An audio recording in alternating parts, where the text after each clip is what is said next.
I was clearing the dinner plates when my husband's phone lit the counter like a night fisherman's lamp. The subject line was 5 words I wish I had never seen. "You were incredible tonight, Dad." It was followed by a red heart that felt like it had teeth.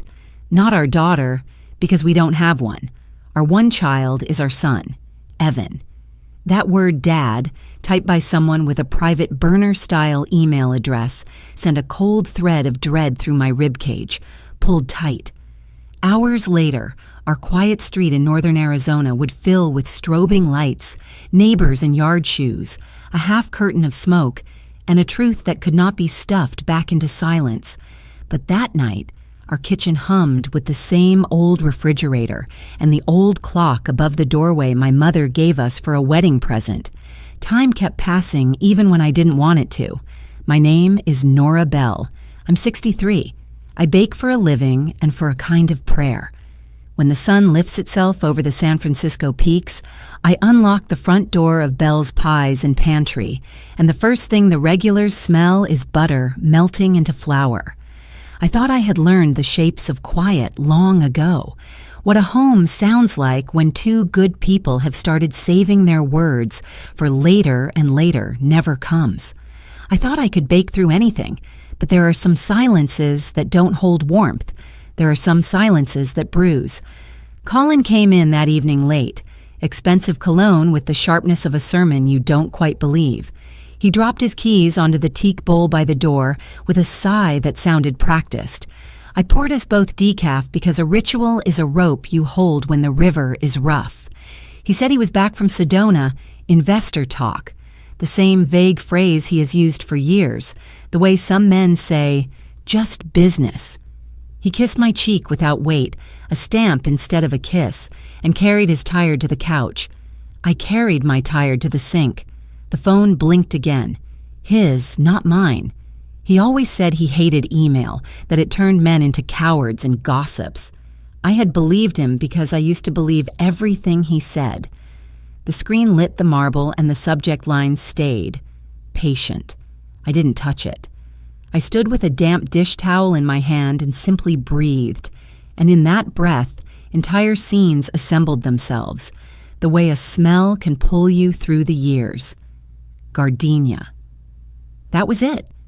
It had clung to his shirt when he hugged me hello, the faintest sweet floral he couldn't blame on my soaps, because I haven't used gardenia since my aunt in Bakersfield gave me a basket full of scented lotions in 1987, and the whole house smelled like a funeral for a week. I turned the faucet off because I needed to hear the house and myself. There is a way your own body tells you that your life is about to swivel. The quiet inside your mouth gets very big, and the air gets very thin. I wiped my hands on a towel as if I had been holding something dirty. Instead of opening his phone, I pocketed my keys and walked into our attached garage, where his pickup slept next to racks of seasonal decor and a red cooler that has made more camping trips than anyone in this town. The truck door creaked the way it always creaks in dry air. On a hunch, I opened the glove box. Owner's manual, registration, 2 pens that don't write, a hotel key card tucked into the corner like a dare. Under it, a receipt folded small. I opened it with hands that didn't feel like mine. The steakhouse address said Phoenix. The date said today. The total said a man didn't plan to eat alone. 2 entrees. A bottle of Cabernet that costs what my first month of rent used to cost when I was 22, and thought love meant never saying, "Show me the invoice." The server's name was scribbled at the bottom with a tiny heart dotting the I. People do that when they feel noticed. I placed the receipt back exactly as it had been, because you don't touch a spider web when you still need to see where the spider goes. I wish I could tell you that after that, I poured a glass of water and calmly asked my husband, who had written him a valentine that called him Dad, and why the kitchen smelled like someone else's life. I wish I could tell you that he confessed in one breath, and we cried, and we fought, and then we fixed what could be fixed. Lies are faster than that. Lies like to use up your days.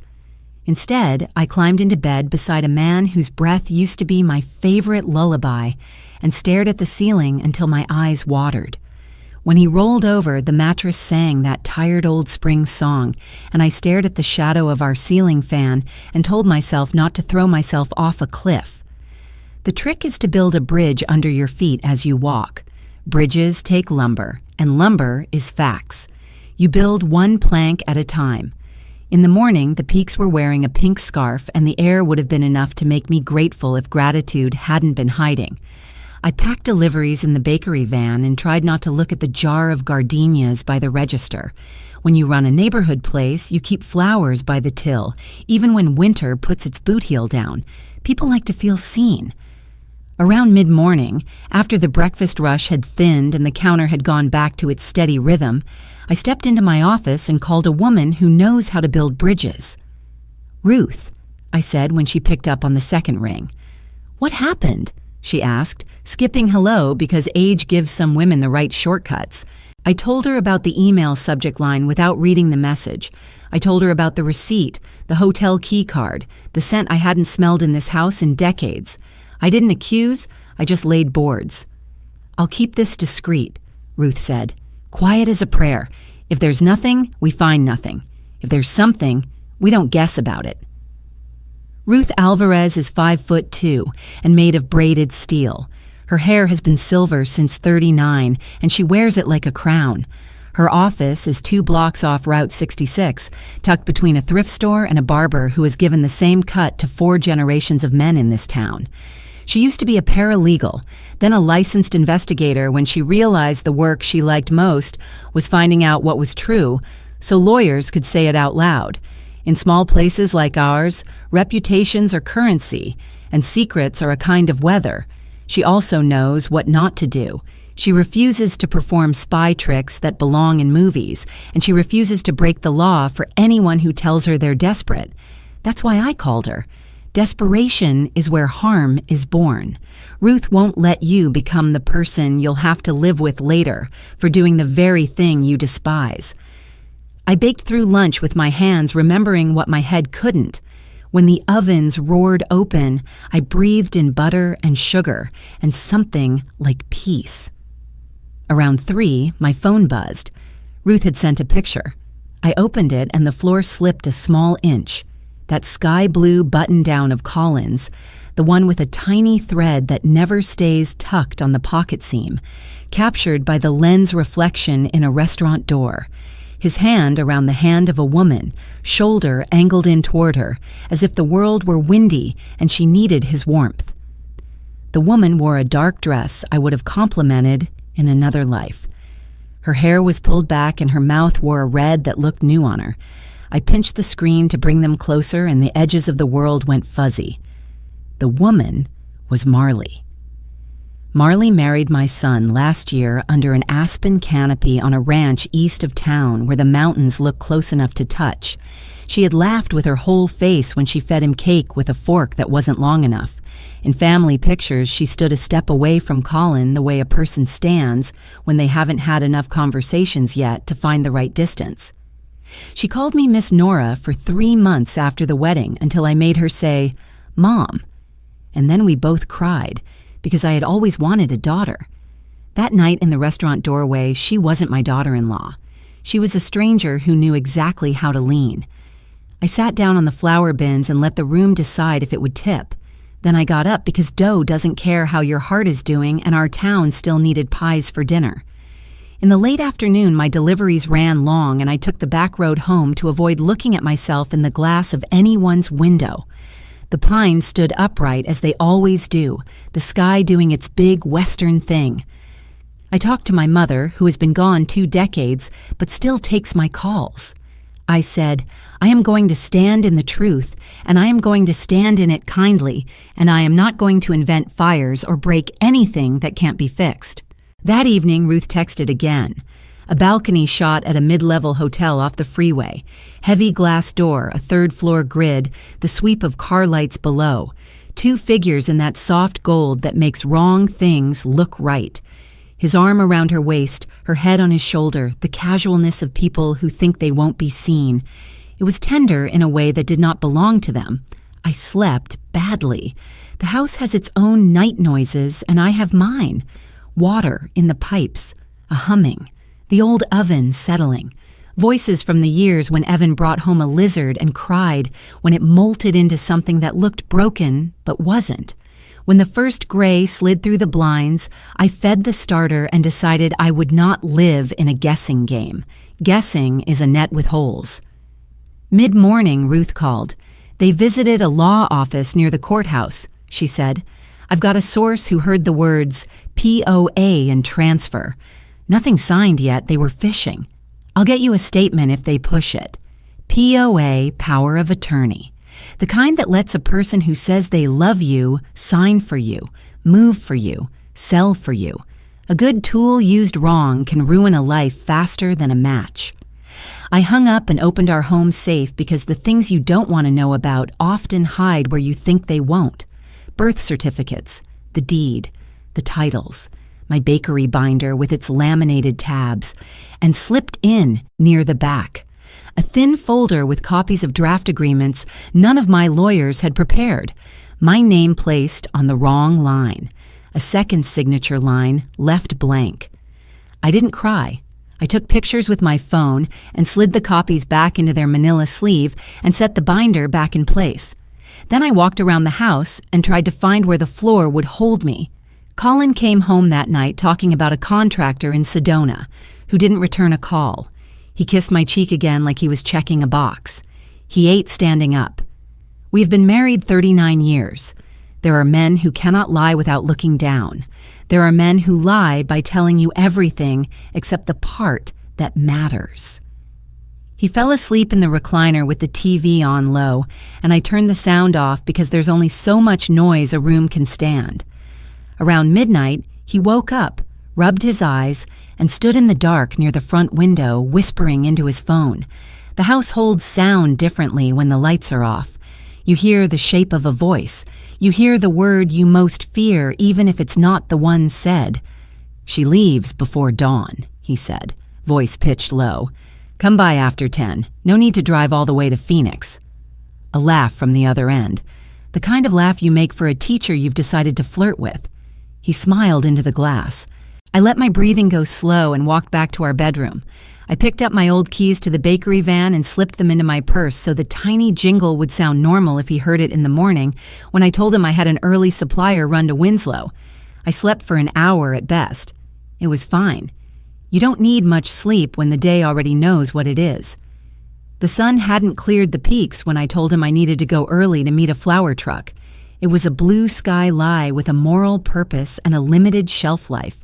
He looked relieved in a way that should have made him ashamed. Drive safe, he said.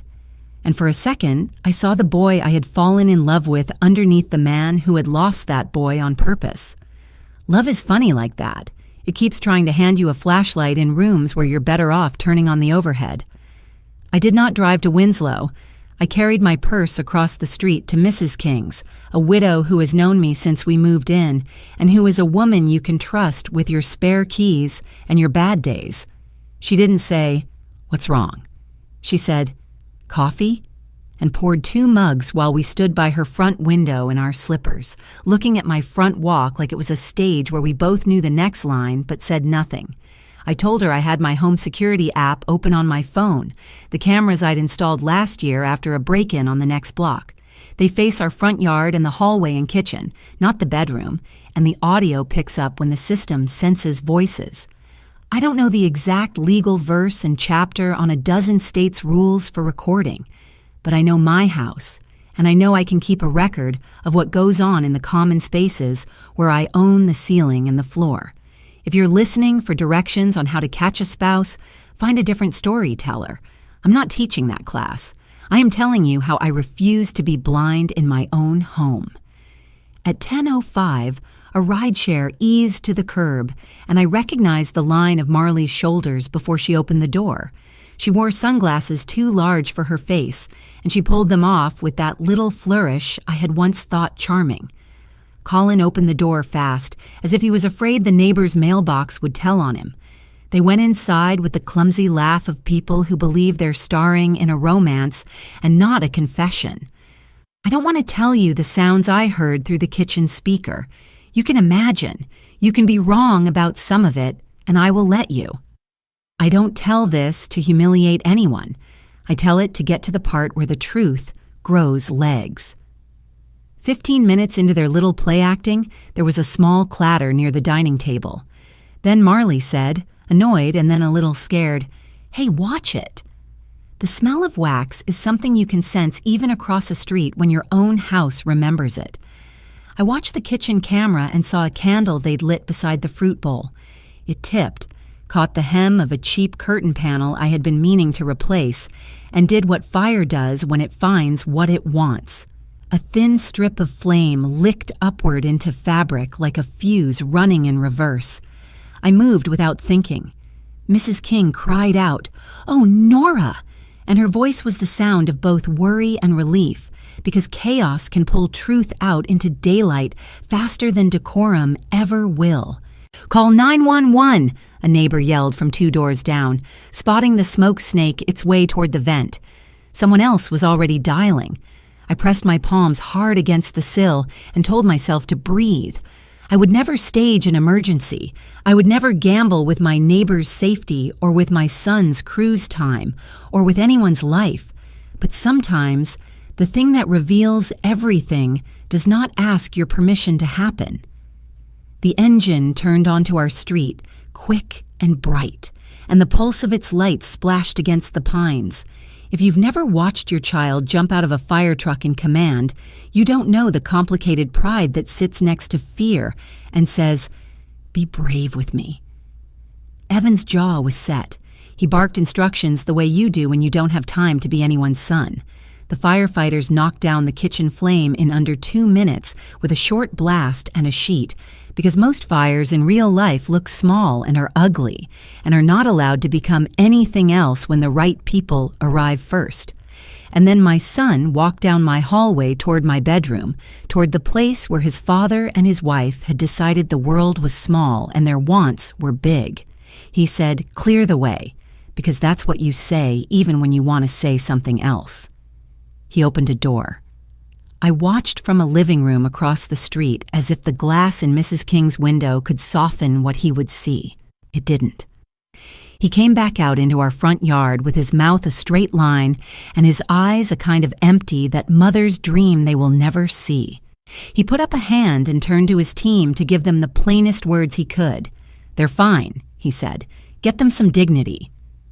One of the firefighters came out carrying a blanket like a shield against the world. The neighbors pretended not to stare. You can't always tell your eyes what to do. I left Mrs. King's house then because it was my home and my hallway and my son. I stepped through my front door, and the first smell in that room was not betrayal. It was vinegar from a spray bottle and a half-burned cotton. Colin stood in the hallway with the blanket on his shoulders, as if the cloth had turned him into something softer when it had not. Marley looked down at her feet. Evan did not look at either of them. He looked at me, and for a second he was 8 again, and his lizard had turned into a skin that scared him, and he needed me to tell him it was only a shell. "Are you hurt?" I asked him, because mothers ask that first, even when what you really mean is, "Honey, where does it break?" He shook his head. "Small," he said about the fire. He breathed in and then out. "But big enough." He said to his crew, "We're good here." And that was both true and not. They packed up the hose, checked the wall and the sill and the candle, and left behind the smell of work and the kind of quiet that follows men who put out a thing and cannot fix the others. Colin began to talk toward me, a flurry of words tumbling over one another, but I raised my hand. I never hit him in my life, and I won't start now. But that night, my hand had weight. "Not now," I said.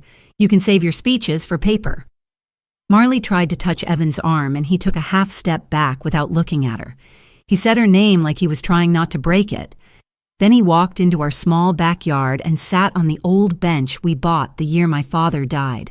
He did not cry where anyone could see him. He stared at the sky, and I stood in the doorway and felt like I was holding an umbrella in a wind I could not control. I made a pot of coffee for the firefighters who stayed to check the panel. I poured a cup for my son and didn't press it into his hands. I set it near him and waited. That night, none of us slept because sometimes a house has to decide what it is now. The next morning, Marley packed a bag without looking at me and called a rideshare with her head bent like she was trying to fold herself into smaller pieces. She used to bring donuts from Phoenix when she visited her grandmother down there. I stood in the doorway and looked at the back of a woman I had loved for a year and didn't say, "You broke us." I didn't say, "You will carry this and it will be heavy and I wish you had chosen lighter things." I didn't say anything. She left. Colin put on a fresh shirt and scraped his face with a razor and stood in the doorway of our bedroom like a man on a plank. "Nora," he said. "Don't," I answered, and something inside me took one step away from the edge. At 10, Ruth rang my bell.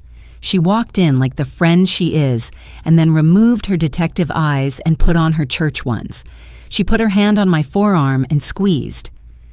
"We'll do this clean," she said. "We don't ruin ourselves because other people are already doing that job."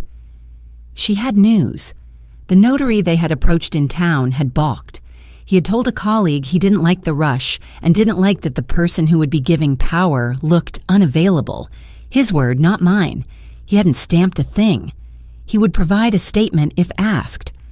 I let breath from a place under my ribs I didn't know had been holding it. "We'll bring this to a lawyer by lunch," Ruth said. "You do not talk to Colin about anything except where to put his shoes." We met with a lawyer I trust, Berta, who wears turquoise rings and speaks to judges like she's ordering coffee because she has come prepared with the right money. Between Ruth's pictures, the notary's reluctance, and my binder with its copy of draft transfer language, we had enough for a petition for a protective order on the business and temporary injunction against transfer of any interest. If you've never watched the words you built your life on turn into paragraphs with numbered lines, it looks both smaller and bigger than you imagine. That evening, Colin started the speech in the kitchen because kitchens have always been our place. He talked about loneliness, about me changing when the bakery grew into 3 shops, about the way success makes some people think they can do anything. He used every word except "I'm sorry." He used the word accident for a fire that wasn't staged and a romance that was. He tried "she's confused" as if words can make a person younger or less responsible. I leaned my hip against the counter and watched him build a tower from kindling. "You don't get to come for my ovens," I said when he ran out of air. "You don't get to call greed something else." He said he had never wanted the money, just the feeling of being wanted. He said the money had been Marley's idea, and the paperwork had been a thought that got out of hand. To be honest, I don't care who thought of what. The papers had my name in the wrong places, and 2 adults had made choices, long strings of them. I told him a lawyer would contact him with a separation agreement, and I was moving into the guest room until we had signatures. He said, "Please don't make a big thing out of this." And I laughed, and it sounded like someone else's laugh. News moves like steam. I didn't tell anyone besides Ruth and Berta, but the town knew within 2 days, as if the Peaks had posted about it on social media. Customers came in that careful way people have when they want to tell you they love you without saying the wrong thing. Mrs. King brought a hydrangea and a card that had a cat on it for no reason, and I put the flower by the register and didn't cry in my own store. People bought more pie than usual. I have learned that sugar helps when you don't know what to say. Evan stayed at the station 2 nights in a row because home is a place he had to walk around before he could go inside. On the 3rd night, he came in, showered upstairs, sat at my kitchen table, and placed his hands flat on the wood. "Mom," he said. "I know," I said. He told me nothing about what he'd seen in the bedroom because there is mercy in leaving some things unnamed. He said he had told Marley to give him space, and she had moved in with a friend, and he had not looked at her since the hallway. He said he had talked to the department counselor because you don't get extra points for trying to be Steele. I told him I was proud in the way that counts more than medals. We ate toasted sourdough and butter because it was late, and toast is breakfast and dessert both when you need it to be. We did not plan the next year that night. We made a plan for morning. The hearing for the protective order came up quick. Our county judge wears reading glasses on a chain and has a stare that could level a mountain. We brought exhibits, numbered and taped. Ruth sat behind me like a small general. Berta did the talking. Colin came with a lawyer who looked expensive and had a haircut that says he never sweats. There is a dry taste to courtrooms that I can't describe. Maybe it's the air conditioning. Maybe it's the way words get strained there. Berta went straight down the line. Pattern of deception. Attempted procurement of a power of attorney under suspicious circumstances. Evidence of personal involvement with a family member of the proposed principal's son. I watched the judge's face because I wanted to know if she was a woman who eats cookies or one who pretends she doesn't. She looked tired in the way people get tired when they spend their days separating story from fact. She granted the temporary injunction before lunch and set a hearing for a permanent one in 3 weeks. I walked out into the Arizona sun and felt like I had been underground for a year.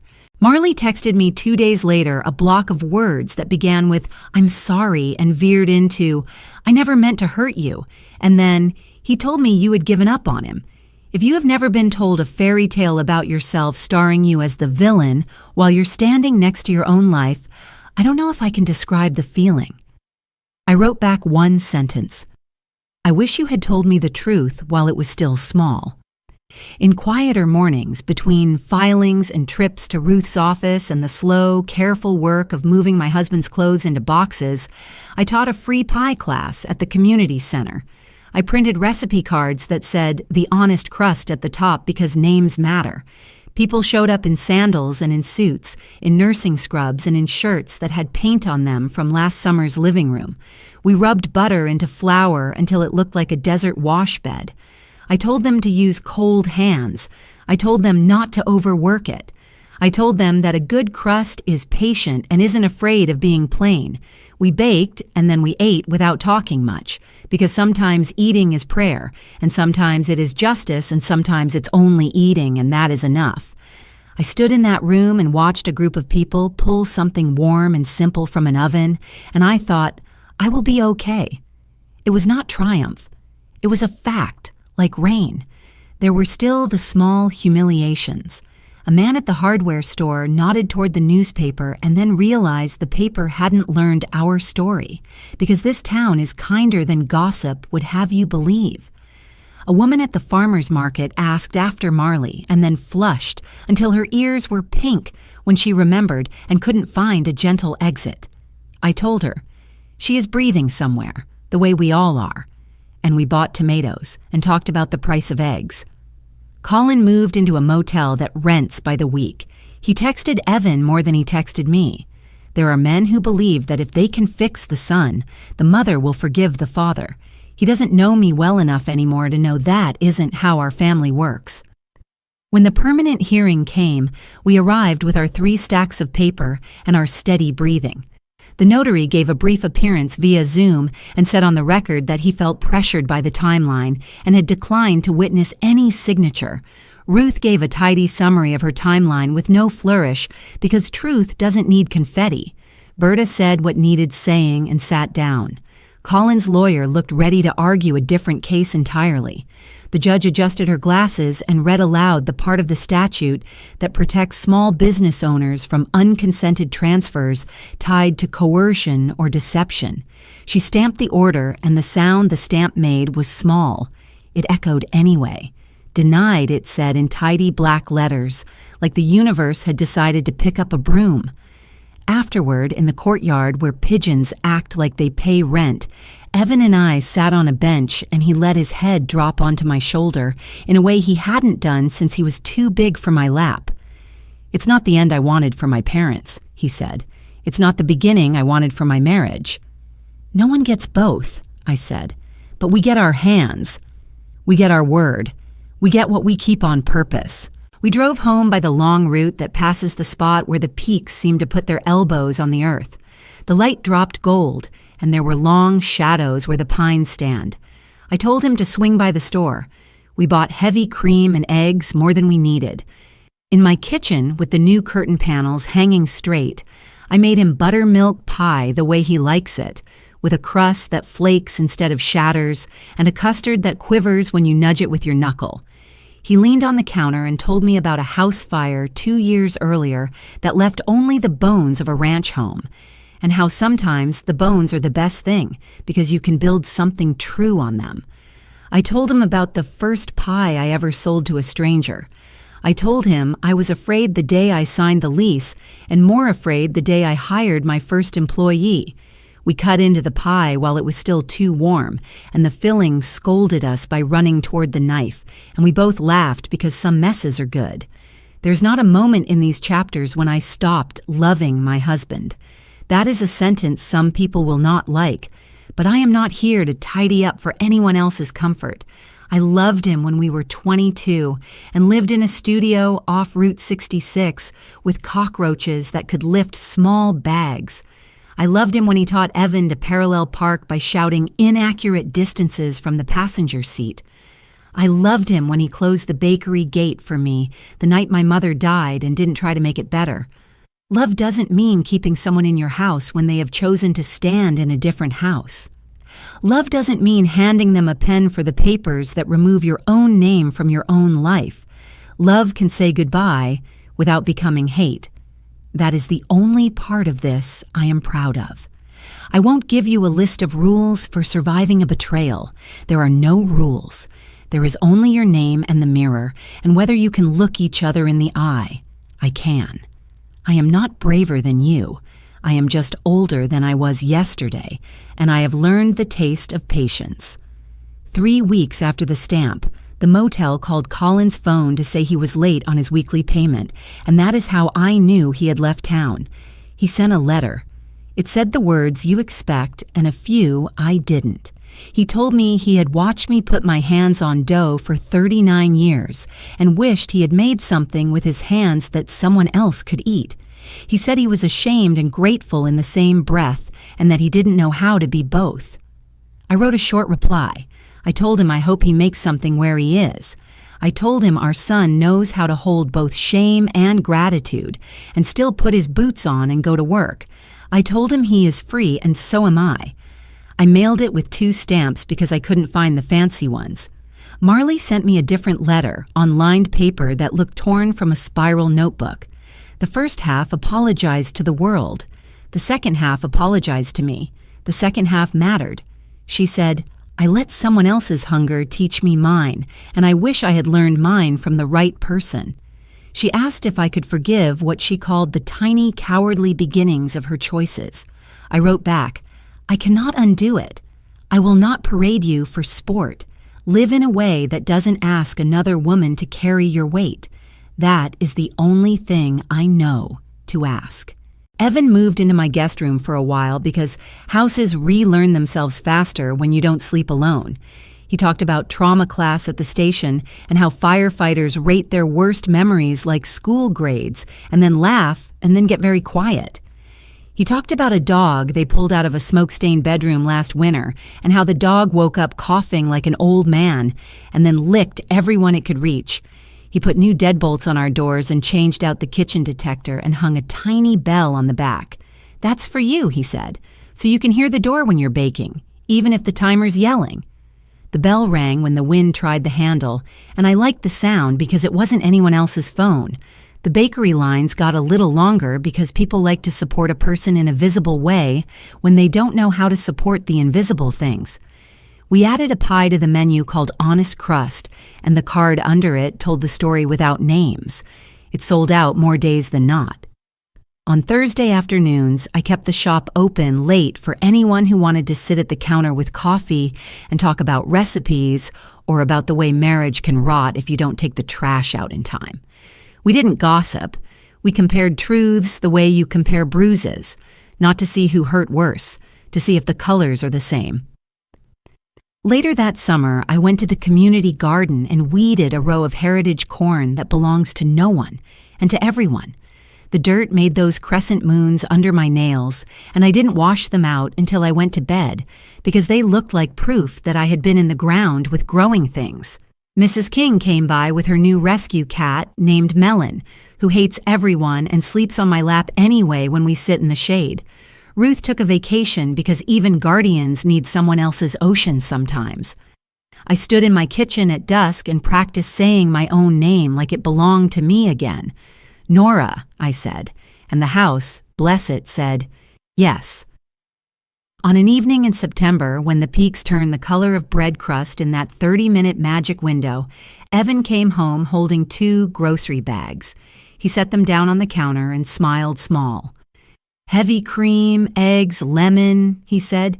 Buttermilk pie? I laughed. You can have whatever cake you want on your birthday, but you keep asking for pie. Pie tells the truth, he said. Cake is for when you want to pretend. Pie is for when you want to be okay. We made the pie together. He whisked. I zested. He rolled the dough and kept telling it not to be afraid in a voice he probably uses on victims inside smoky houses. We poured the custard and slid the pan into the oven and set the timer to that half hour that feels like forever when you're waiting for something good. We didn't look at our phones. We stood at the window and watched a hawk draw a line across the sky and take its time about getting anywhere. When the timer dinged, we both jumped and laughed because sometimes justice is not a gavel. Sometimes justice is a timer that says the waiting is finished. Take this out now before it burns. If you are listening to me and your own kitchen is holding a quiet that hurts, hear me. You do not owe anyone your silence in exchange for their comfort. You do not have to torch your life to prove you're brave. The truth does not explode when you walk toward it. It opens doors that were stuck. It lets in clean air. It asks you to pick up a broom.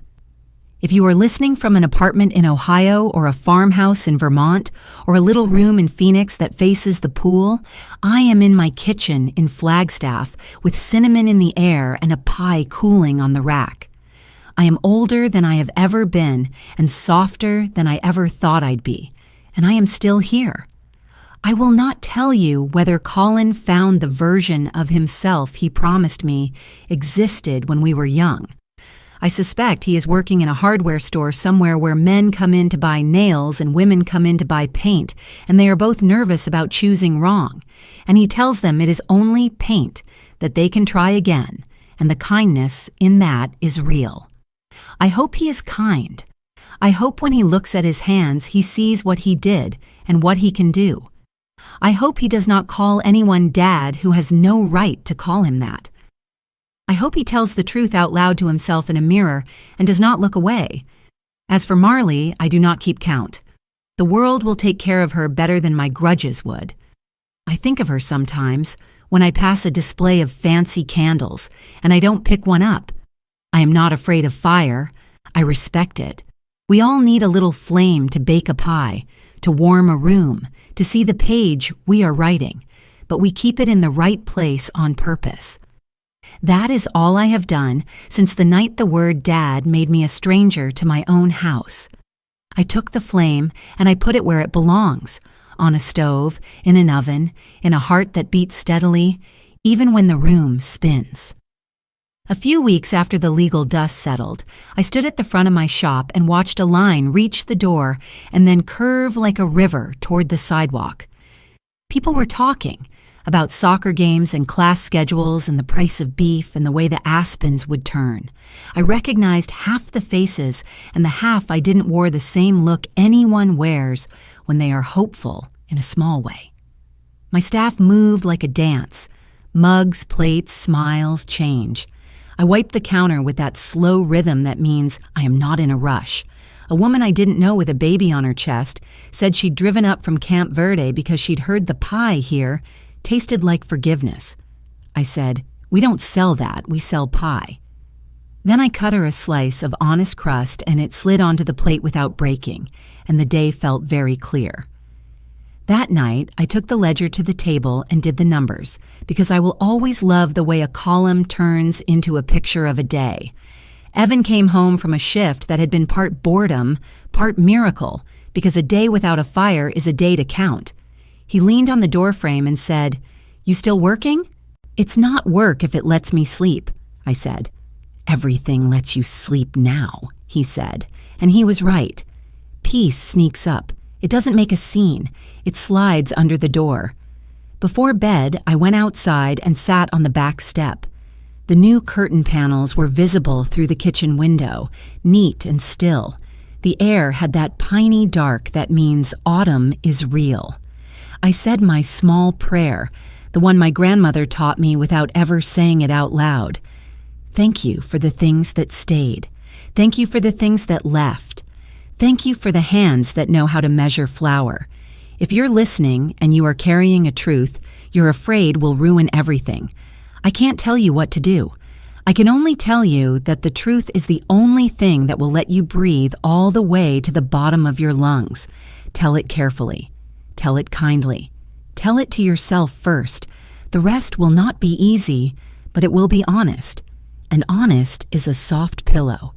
Tomorrow I will open the shop at 5 the way I always do. The bell on the door will ring the way it always rings, bright as a little bird.